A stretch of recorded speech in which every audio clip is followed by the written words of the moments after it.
I'm running out of USB-C ports on my USB hub for my MacBook Pro.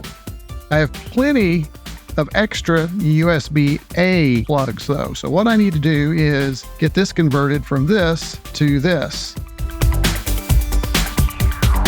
So I did a search online. I wanted something that was very low profile and would not add much more to the plug itself, and found these online at Amazon. These are the, I think it is QianLink USB C to USB-A adapters. Now I have the female to male version. There are different versions, so make sure you get the right one. But let's take a look at it. Let's open it up and see if these solve my particular problem.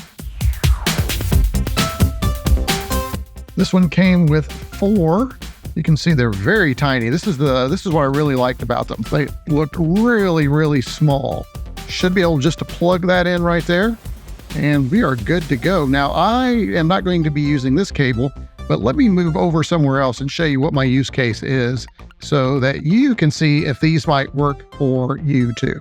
I have this hub right here that is out of USB-C ports, but I have a USB-A 3.0 on the back available. This all gets connected to my MacBook Pro with this adapter here. So I have had to resort to, on the other side, plugging in this camera, which is this device right here, via USB directly into the MacBook. I don't want that. I want this to go into there.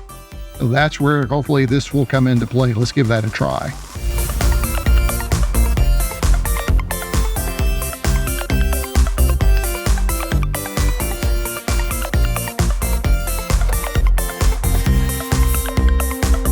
Now the key will be to see if my MacBook with the adapter can recognize this Elgato Cam Neo on my Mac. And lo and behold, we have a winner. And that just cleans up everything pretty nicely. Now I'm finally back to a single plug connected to this hub. Now I just need to rework all of my wires and clean that up. So if you have a situation where you need to convert your USB-C to USB-A, these QianLink adapters may be perfect for you. Just quickly, the construction is pretty solid. These seem very sturdy. You've got plastic here, and that is shrouding the connections. I do, again, like how low profile these are. Highly recommend. All right, that's it for me. RetroCombs out.